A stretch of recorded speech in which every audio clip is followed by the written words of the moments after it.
இணைந்து ஜெபிப்போம். ஆண்டவரே, இயேசுவே, நாம் ஒருவர் மற்றவரிடம் அன்பு செலுத்த வேண்டும். காயினைப் போல் நீங்கள் இராதீர்கள். ஏனெனில் அவன் செயல்கள் தீயனவாக இருந்தன. அவன் சகோதரனுடைய செயல்கள் நேர்மையானவையாக இருந்தன என்ற உம்முடைய வார்த்தைகளை இன்றைய வாசகத்தின் மூலம் வாசிக்கிறேனே.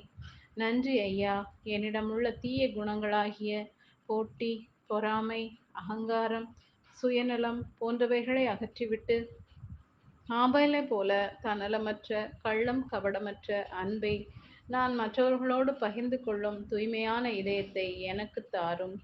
ஆண்டவரே, என்னுடைய மனசாட்சிக்கு விரோதமான செயல்களை செய்யும் போதெல்லாம் ஆவியானவர் அதை தடுத்து நிறுத்தி என்னோடு இருந்து என்னை நல்வழியில் நடத்தி செல்ல அருள் புரியும் ஏசையா.